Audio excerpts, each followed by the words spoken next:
What is going on, everybody? It's Alex coming back at you with another video. And today, I want to bring you guys something really special. It is the Senior Bowl Day 1 Risers and Fallers. Wanted to make this right before Day 2 is officially over, just so you guys know up to date who's already doing well, who's already getting that boost in their draft stock, and who to look out for. Because there's some guys on this list that you guys probably haven't heard of, but you guys should. And some guys that you definitely need to hear of in case your team drafts them. Again, the guys who are falling, there honestly wasn't enough terrible tape in the Senior Bowl so far to really warrant a big drop for anybody. So cheers to these guys because they're actually competing well enough. Again, there's flashes with the players who are falling. We'll talk about that soon. Of course, if you guys like draft content, like, comment, subscribe, do all that fun stuff. Let's kick into this because I spent a little bit of a while on this. We are starting off with the risers of Day 1. And number 1 is Jermaine Johnson. And we're going to have a little fun thing here. I'm going to have a team projection, just like I used to do in my rankings videos. Still might do it. But regardless, Jermaine Johnson is a freak. I loved him. He was already my edge 4 coming into this, and he's pretty much there with George Karlaftis in terms of being edge 3, like a tight edge 3. Just a guy is phenomenal. And the reasons why he's getting a jump. So these projections that you guys see down here, that is going to be where I thought he was going to go before, and now where I think he's going to go now. And then, of course, this is my draft grade.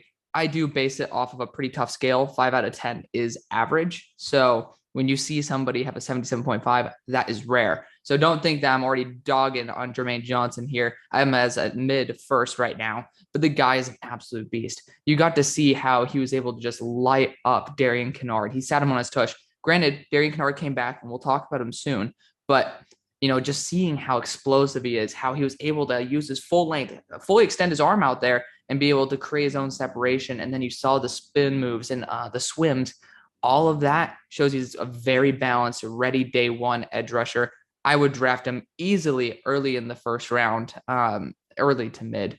And I think the Philadelphia Eagles are the team to do it. I don't think he falls past 16. I really don't. Just a guy who's freaky. Again, if he falls to 17, I think the Chargers also take him. So I think the hard cap is 17 right now if he continues to play the way he does. Of course, we're going to be looking at what happens tomorrow. Zion Johnson is next, and the guy has just been doing a phenomenal job. I think his name is Marcus Mosher. I'm going to shout him out on Twitter.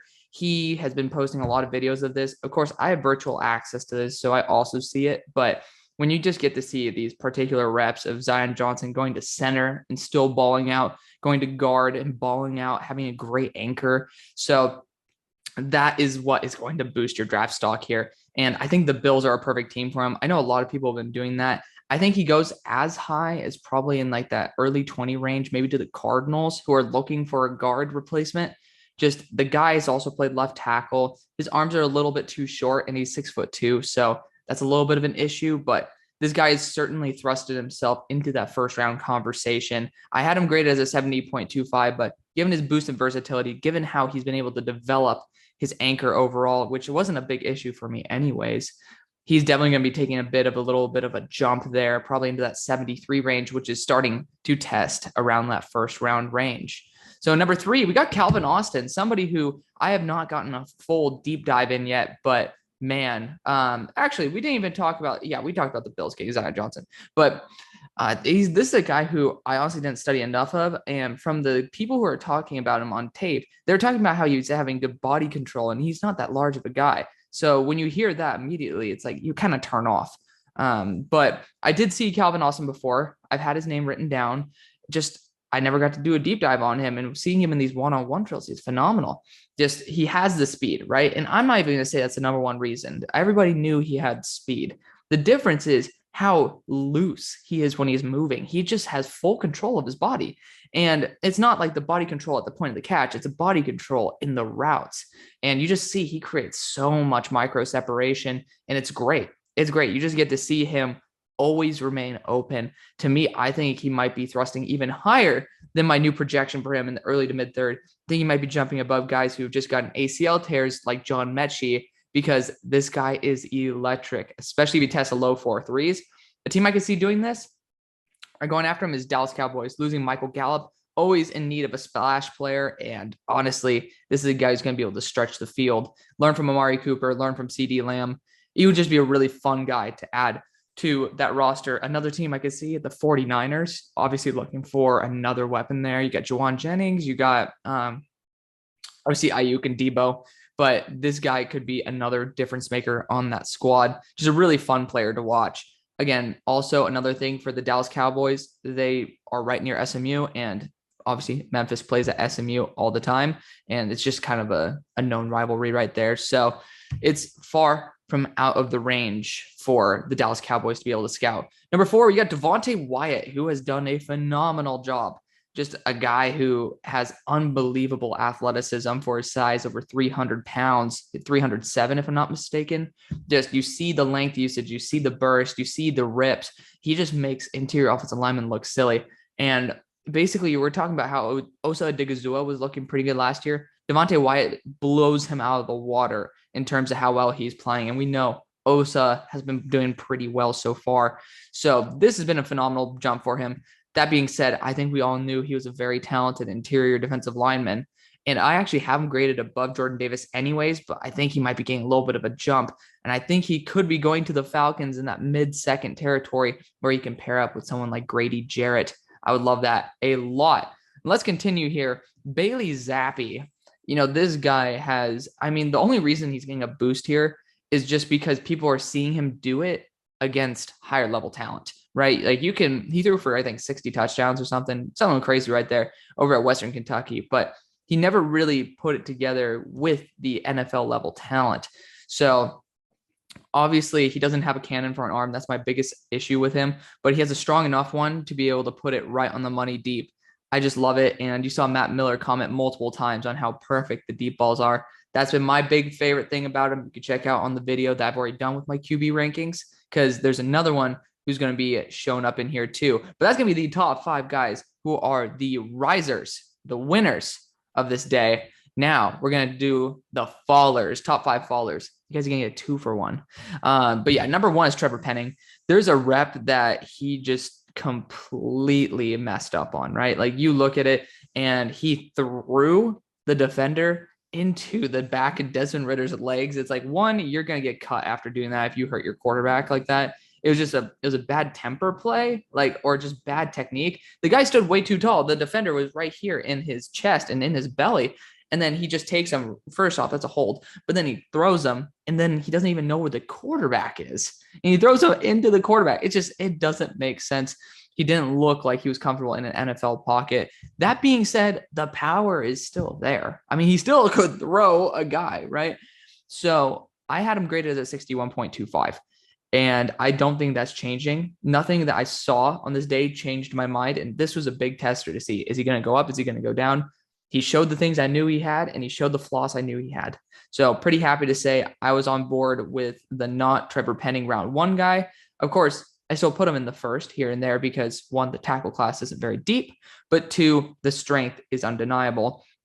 But again, I think that he's going to be dropping down probably like 15, 20 spots, which is perfect for a team like the New York Giants with Brian Daboll, who can bring on his own version of Spencer Brown. Obviously, he drafted him last year there, and the Buffalo Bills used him this year. Next, we got Trey Turner out of VT. So this kind of combines with the weigh-in process, and obviously he was just really, really thin. And I'm pretty sure I just saw he got decked in a blocking scenario. So just overall, he doesn't bring much to the table. That's very exciting. When I saw him do his one-on-ones, he wasn't very inspiring either. So not a very fun guy to watch. However, if there's a team that can make it work, I think the Colts could be that. Again, it feels like Trey Turner perfectly fits with the Colts, and that's where he's going to maximize his potential. Again, I'm not really comfortable with him, but in the 6th round, the Colts can take a shot on it. They're low in the wide receiver depth chart. That would be a good guy to see, hey, do you have what it takes to man a roster? If this guy goes UDFA, I would not be surprised. Next, we got Darian Kinnard out of Kentucky. So again, this guy, we all knew he had a lot of developing to do. Started doing it this year because he started passing more with Will Levis. However, his development kind of halted and plateaued.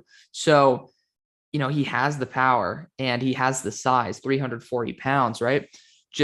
I'm pretty sure he actually might be 325 pounds. I heard something like he dropped 20 pounds. Regardless, still is a big ass dude, still very strong. However, he got plowed over by Jermaine Johnson. We already talked about this. However, I will say he bounced back. That's why it's not like he's dropping to the third round. He's probably dropping 10, 15 spots. Again, similar to what you saw with Penning.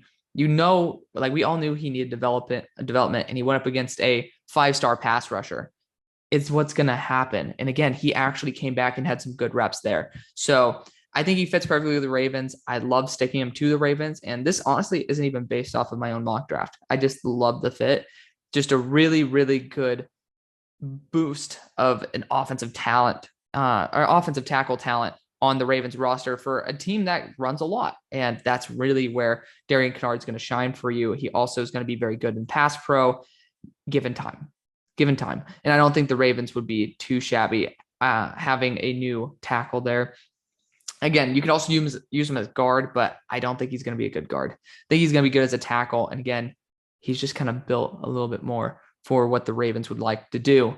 Number 4, you got Derion Kendrick here. So yeah, just bottom line, he couldn't stick to someone's hip and he got torched quite a few times. We all know this. We all know that he's going to have to be with some safety help over the top or in zone coverage. And that's why I think the Colts, obviously, they're pretty damn famous for it.